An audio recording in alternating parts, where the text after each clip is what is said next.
आज की कहानी है मेरे लिए मेरा मायका सबसे कीमती है। छोटी तू जल्दी से घर आ जा, अतुल अपनी बहन अंकिता से फ़ोन पर बोला। भैया क्या बात है, सब ठीक तो है ना? अंकिता ने हैरानी से पूछा। नहीं कुछ सही नहीं है माँ, इतना बोल अतुल फूट फूट कर रो दिया। क्या हुआ है माँ को? अतुल की बात सुन अंकिता लगभग चिल्ला उठी। तू बस घर जल्दी आ। अतुल ने ये बोल फोन रख दिया। अंकिता ने जल्दी से अपने पति नीलेश को फ़ोन किया और उसके साथ मायके के लिए निकल गई। माँ माँ, अंकिता मायके पहुँच दरवाजे से ही आवाज़ लगाती अंदर घुसी।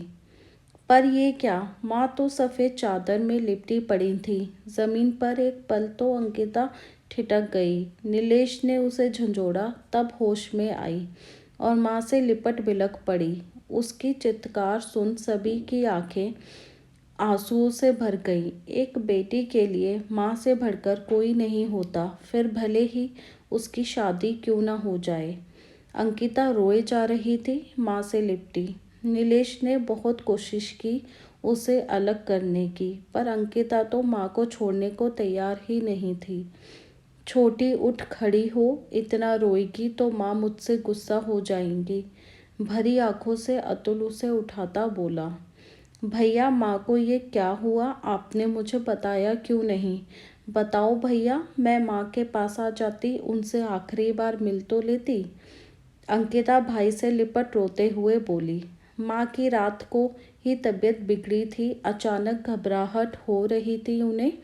तुम्हें फ़ोन करने को उन्होंने मना कर दिया था। सुबह तक सब खत्म ही हो गया। अगर मुझे पता होता ऐसा होगा तो क्या मैं माँ की बात सुनता? अतुल रोते हुए बोला। दोनों भाई बहन जोर जोर से रो रहे थे। लोगों ने उन्हें अलग किया और अंतिम क्रिया की तैयारी शुरू हुई। ये कैसा विधि का विधान है? जो इंसान हंसता हुआ घर की जान होता है, जिसके बिना घर अधूरा होता है, वो पल में मिट्टी बन जाता है, जिसे सबको घर से अलग करने की जल्दी होती है। खैर, रोते बिलखते अंतिम रस्म भी हो गई। अब फैला था घर में सन्नाटा। जी हाँ, घर लोगों से भरा था, फिर भी सन्नाटा था। अंकिता मायके आई थी, पर आज उसको लाड लड़ाने वाली माँ नहीं थी, तो उसके लिए जैसे मायका मायका नहीं रह गया था। क्या अब मेरा इस घर से नाता टूट गया? अचानक उसके मन से आवाज़ आई। नहीं नहीं, मेरे भाई भाभी भतीजे हैं और साथ ही माँ की यादें हैं। ये मेरा मायका हमेशा सलामत रहेगा। उसने खुद से ही जवाब दिया। धीरे धीरे दिन बीतने लगे और पगड़ी रस्म भी हो गई। अब अंकिता को अपने घर वापस लौटना था। छोटी माँ का संदूक अभी तक खोला नहीं है हमने। चल उसे तू अपने हाथ से खोल और जो ले जाना है ले जा। अंकिता के घर लौटने से पहले अतुल ने उससे कहा। भाई मैं क्यों? क्या? अंकिता दुख और असमंजस के मिले जुले भाव से बोली। चल तो। अतुल उसका हाथ पकड़कर ले गया। साथ साथ उसकी पत्नी शेफाली भी थी। कमरे में जाकर अतुल ने माँ के बिस्तर से सिरहाने से चाबी उठाई और अंकिता को पकड़ा दी। भाभी लीजिए, ताला आप खोलिए, ये आपका हक है। अंकिता वो चाबी शेफाली को दे बोली। पर अंकिता क्यों? अतुल बोला।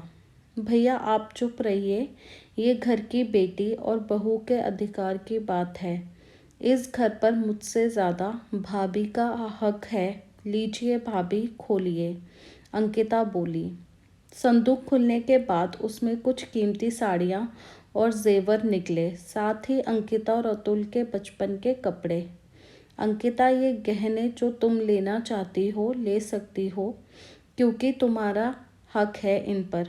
बाकी भी जो चीज़ तुझे पसंद है ले ले। अतुल प्यार से बोला। भैया इनमें से कुछ नहीं चाहिए मुझे, मुझे इससे कीमती चीज़ चाहिए। अंकिता बोली। कीमती चीज़ वो क्या? शेफाली ने हैरानी से अतुल को देखते हुए पूछा। एक बार को उसके मन में ये विचार भी आया कि कहीं घर में हिस्सा तो नहीं मांग लेना चाहती अंकिता। भैया भाभी, एक लड़की के लिए सबसे कीमती चीज़ उसका मायका होता है, जो माँ के बाद भाई भाभी से चलता है। मैं आपसे अपना मायका मांगती हूँ, बस जब जब यहाँ आऊँ एक बेटी का प्यार दुलार और सम्मान पाऊँ। इसके अतिरिक्त मेरे लिए कुछ कीमती नहीं है। अंकिता दोनों के आगे हाथ जोड़ बोली, पगली, तेरा मायका जैसे कल था वैसे आज है और हमेशा रहेगा, समझी। शेफाली अंकिता के जुड़े हाथ थाम कर बोली तो अंकिता शेफाली के गले लगकर रो पड़ी।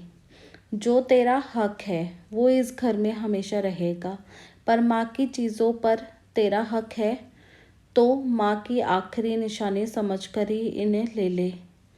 अतुल उसके सिर पर हाथ फेर बोला, भैया, माँ की निशानी के रूप में बहुत कुछ है मेरे पास, फिर भी आप जिद करते हैं तो एक तस्वीर मुझे दे दीजिए। माँ की बस वही मेरे लिए अनमोल निशानी है।